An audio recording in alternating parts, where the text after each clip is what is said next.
There's something very wrong with roguelikes, and it may not be exactly what you think. They're brutally unfair, they make you start all over every single time you fail, and it feels like they want you to suffer. And what feels so wrong about that is the fact that I can't stop playing them. These games take everything that should drive players away, like frustration, repetition, randomness, and somehow turn it into the most fun addiction I've experienced since being hooked on CSGO cases. The problem is, that high is so good that it's starting to ruin other games for me. From the high-stakes thrill of permadeath to that dopamine rush you get from putting together the perfect builds, these games are designed to get you hooked and to keep you coming back for more. Chances are you've played one, whether it was the mythology-infused action of Hades or the endless card combos of Slay the Spire. Roguelikes have become so popular that the core ideas, randomized power-ups, permanent death, procedurally generated maps, and that infinite replayability are showing up everywhere.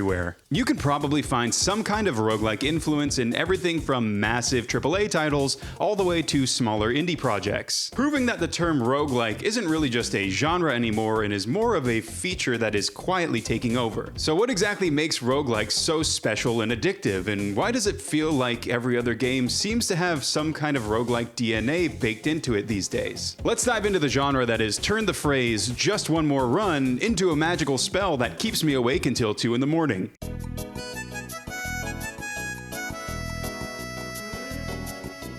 Before we dive too far down this rabbit hole, let's take a quick second and define what a roguelike actually is. And fair warning, if you've spent more than 5 seconds in a Reddit thread about any of these games, you'll already know that nothing sparks a Mountain Dew-fueled know-it-all fight in the comments, quite like trying to define what counts as a real roguelike. So for my own safety, I'll do my best. At its core, a roguelike is a game where dying means, well, you're dead. No respawns or revives, no continues, just that brutal, unforgiving, permanent death. Levels are usually going to be procedurally generated, which means things like items, power-ups, locations, and layouts are going to be randomized and different each time that you play. This setup forces you to master the mechanics of the game and adapt on the fly. If you die, you'll lose everything and have to start all over again from scratch. Now here's where things get a little spicy. Roguelites, which are a subgenre of roguelikes. They're kind of like a younger, cooler brother who's already moved out and has a nicer car than you, maybe a girlfriend, while you're still living with your parents and playing RuneScape, which actually doesn't sound too bad. What makes a roguelite different is that you usually carry over some form of meta progression between deaths and runs, permanent upgrades, unlockables, characters, new weapons, stat upgrades, talent trees, you get the idea. So even when you die in these games, you're still making some sort of incremental progress towards something rather than progress towards just getting good. So some of my personal favorites, games like Hades or Dead Cells or Risk of Rain 2, these still keep that thrill of permadeath and the other components of roguelikes alive, but they evolve the formula a little bit. Even when you crash and burn, you're still upgrading things like weapons, abilities, unlocking characters, and collecting lore information or pushing the story forward if there is one. It makes dying a little bit less punishing and still gives you that nice dopamine hit of progression. It captures that same high-stakes tension that defines the roguelike genre, just wrapped in a design that rewards persistence and gives you something to work towards. These types of games have an absolutely insane amount of replayability due to how unique each run can be and all of the different things that you can work towards, whether that's unlocking things or chasing that perfect run or just working towards personal goals. And they're really easy to kind of just pick up and play without needing to commit to a long play session. Plus, most of these games are available on a bunch of different platforms, making them super accessible and easy to jump into for a quick 20-minute run, or for that nice relaxed 2-hour gaming session on the porcelain throne. I don't have a lot of fiber in my diet. For me personally, I love that risk of permanent loss that's balanced with the reward of incremental progress that's present in a lot of roguelikes. That perfect balance is what really hooks me and keeps me coming back and playing and chasing after that fabled one more run. It honestly reminds me a lot of smoking crack. The procedural generation and the randomization element of roguelikes also deserve their little moment in the spotlight for a sec. Along with the core pillar of permadeath that we've touched on already, these staple systems are basically the beating heart behind roguelikes. They're the reason why every run feels fun and fresh and unpredictable, full of wacky encounters and interactions. When these are done well, every run feels unique, surprising, and keeps you on your toes. And when they're done poorly, you get Moonlighter. Also, as a heads up, I think it needs to be said, I will be just referring to everything as a roguelike for the remainder of this video. So I'm just calling that out now before I get somebody foaming at the mouth in the comments later. The real magic behind roguelikes lies within that unpredictability. No two players will have the exact same run, and even you playing the same game for hundreds of hours will always walk away with a highlight reel of chaos that nobody else quite experienced in the same way. So why the hell are these called roguelikes anyway, you're probably thinking to yourself? Well, go ahead and stand up so you can sit back down again, because history class is officially in session. Hop into my time machine and let's go!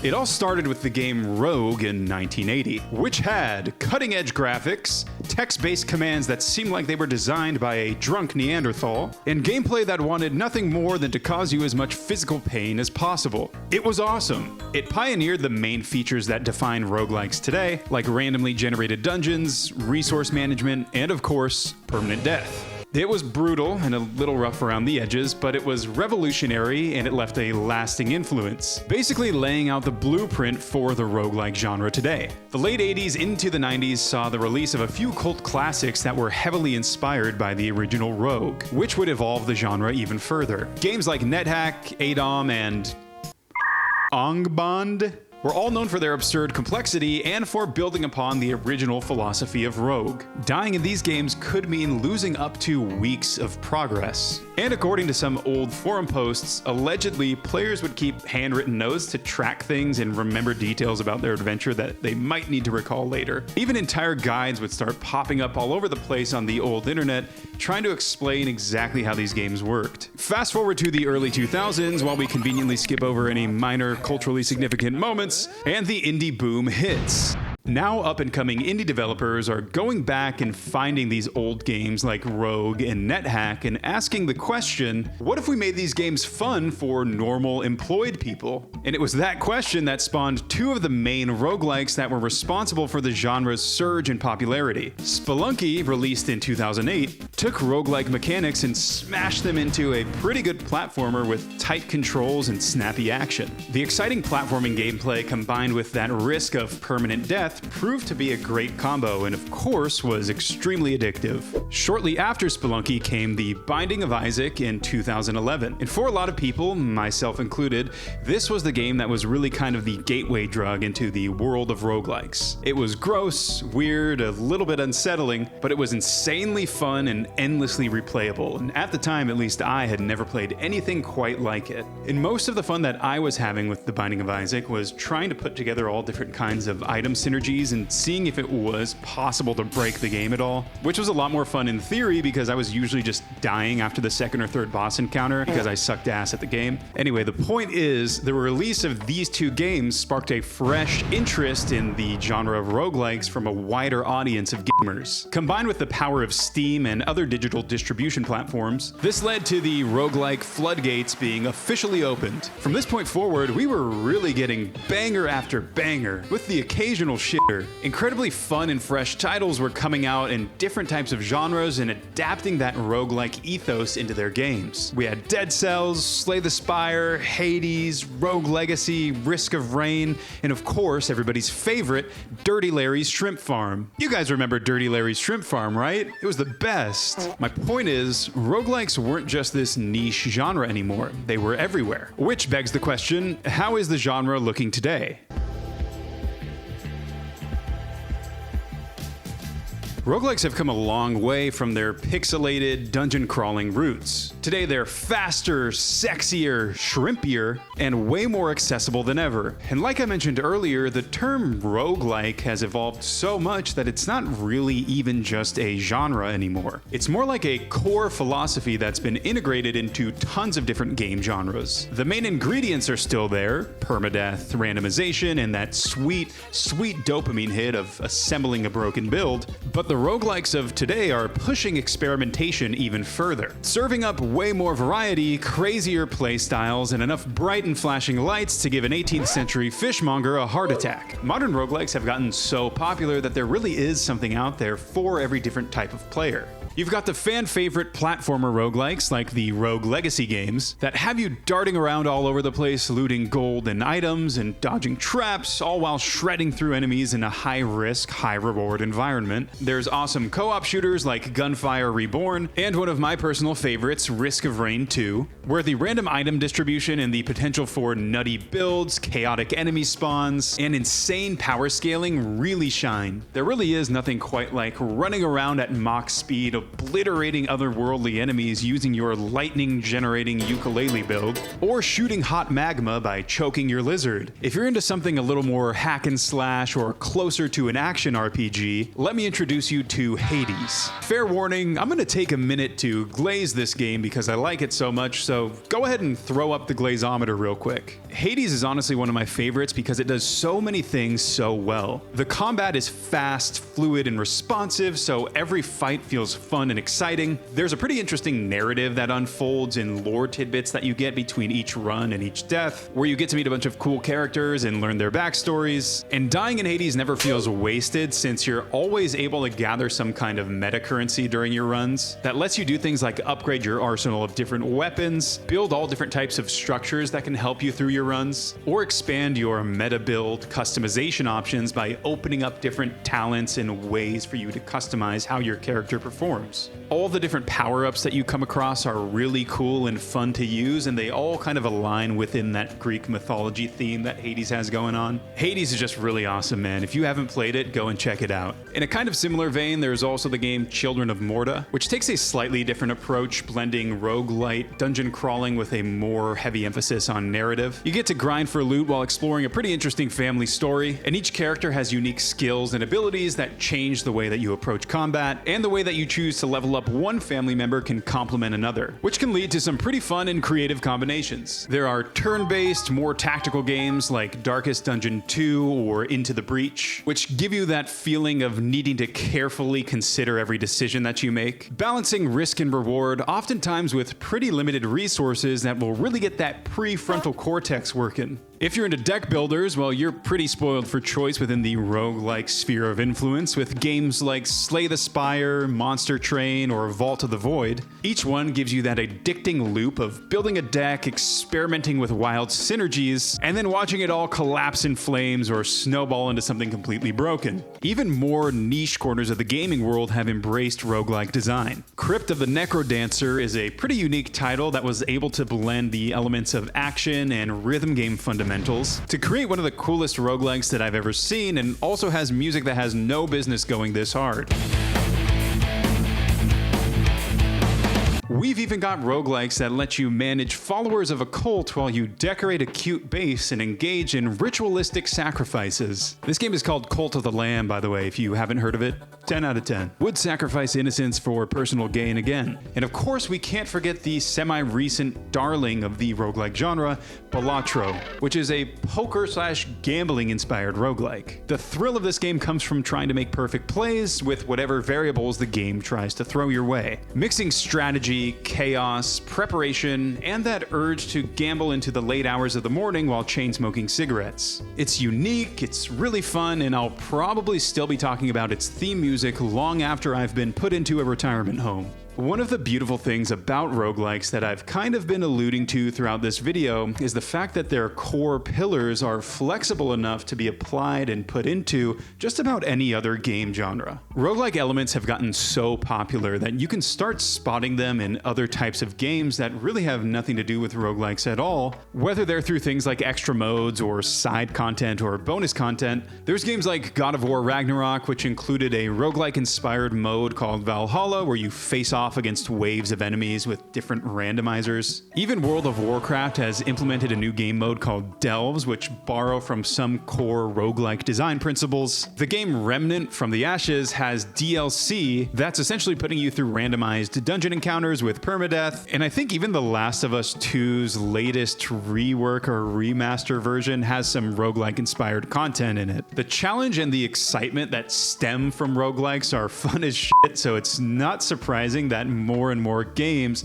including some larger AAA releases, have started adopting the different elements of roguelikes into their games. The core design principles that bring those feelings of tension, randomness, and unpredictability can add a new, fresh, and interesting dimension to these games, and it can also serve as an entry point of interest for players who have never experienced a true roguelike title before. Thanks to the accessibility and the variety of these modern titles, roguelikes have evolved from this niche thing to a genre that has momentum that continues to build and evolve as time goes on. And there really is a roguelike for everyone. Whether you want twitchy platforming, tactical depth, action and story, or even a gambling simulator so you can see what it really feels like to lose your house and your wife and kids, the genre has grown into something massive, experimental, and endlessly replayable. And its influence is now visible across every different corner of gaming. Beyond just gameplay, one of the other things that makes roguelikes interesting is the way that they can uniquely dish out narrative delivery. Whether it's a full-on story or lore tidbits that can help create a sense of world building. Usually games will deliver their story with a very clear beginning, middle, and end. You finish the game, you roll the credits, you maybe cry and fart a little, and then move on. Roguelikes are able to bring a pretty unique spin on narrative to the table due to their repetition and randomness. And of course their obsession with killing you over and over again, just like my Uncle Jerry, who was locked up in 1963 for going on that carnival performer murder spree in New Jersey. RIP. Those core roguelike mechanics can have an influence on how the story or lore details are delivered to the player, which is pretty cool. The whole run-based, dying over and over again thing opens up an interesting avenue for narrative creativity. If you've ever heard of the game Returnal, it's a pretty good example. Returnal uses the death loop mechanic as a way to progress the story. While dying of course resets and brings you back to the beginning, specific story elements are unlocked and stay persistent throughout the different playthroughs, reflecting the protagonist's slow and painful progress towards self-discovery. Every run through that hostile alien world is another layer of disorientation along with some breadcrumbs to piece together the greater narrative. The idea is that the player might feel confused, disjointed, and asking what the hell is happening, which is supposed to be a parallel of what the protagonist in the game is feeling with each death loop. Then you've got Hades, really outing myself as a Hades fanboy here, which advances the overall plot, the character relationships, and the world building after each death. Every failed escape from the Hell Realm puts you deeper into its world, unlocking new dialogue, relationships, or bits of lore that you either get from character conversations or from journal entries that you unlock through the different runs that you do.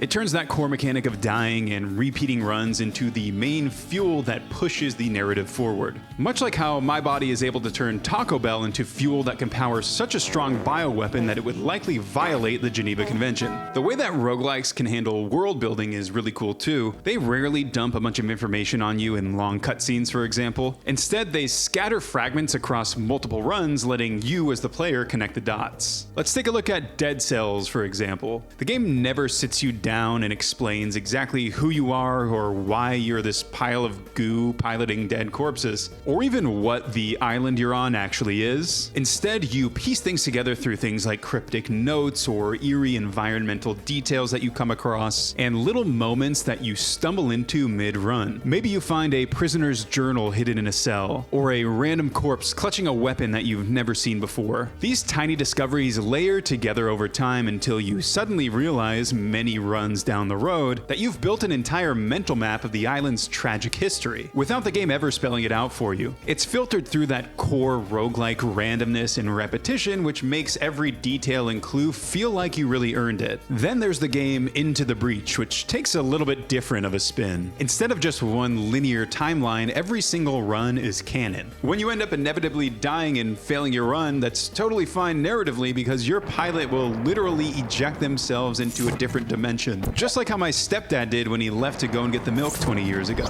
Each attempt within Into the Breach is framed as another branch within a multiverse where humanity's future hangs by a thread. It's such a clever twist because the randomness of the maps and the enemy spawns and even your squad selection all technically make sense in universe. You're not really repeating runs, you're more shifting timelines, which adds this like subtle weight to your decisions and brings a very uniquely roguelike spin to the narrative. So we've talked about why roguelikes are special and what makes them fun, but what makes them have such strong staying power? Well, in my opinion, it's because they scratch that itch that no other genre really quite can. That perfect mix of randomness, tension, and discovery hit that same primal part of our monkey brains that huffing 20 cans of computer duster does. Every run in a roguelike is essentially a gamble. Maybe you'll have a couple runs where you're dying within the first 5 minutes and you end up putting a hole in your drywall. Either way, that gambler's high of just one more run is really hard to resist. Plus, these games are really easy to pick up and start having fun, but are difficult to master, which keeps them approachable for new players or more casual players, but still gives those more veteran players a chance to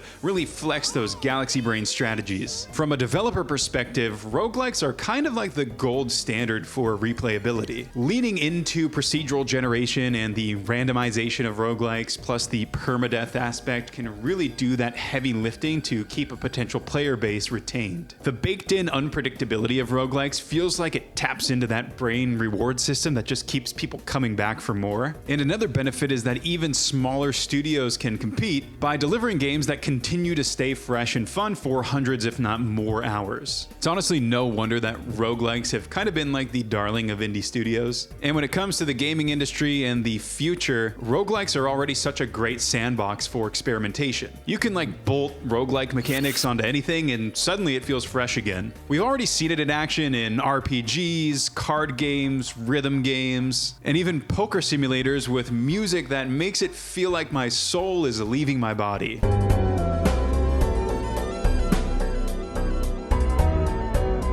But there's no reason why it has to stop there. Imagine a roguelike racing game where the track kind of morphs and changes randomly with every map, or some kind of fighting roguelike where the character movesets are randomized each round or chosen from a different pool of abilities. Kind of spitballing here and coming up with this on the fly, but you guys get the idea. My point is, there's a ton of potential for some really cool stuff still within the roguelike sphere of influence, and I do hope that we start to see some more experimental takes on it. Roguelikes started as this weird experiment in pain and randomness, but they've really evolved into something massive, and a design philosophy that can really slot into just about any other game genre. They're endlessly adaptable, endlessly replayable, and endlessly fun as fuck.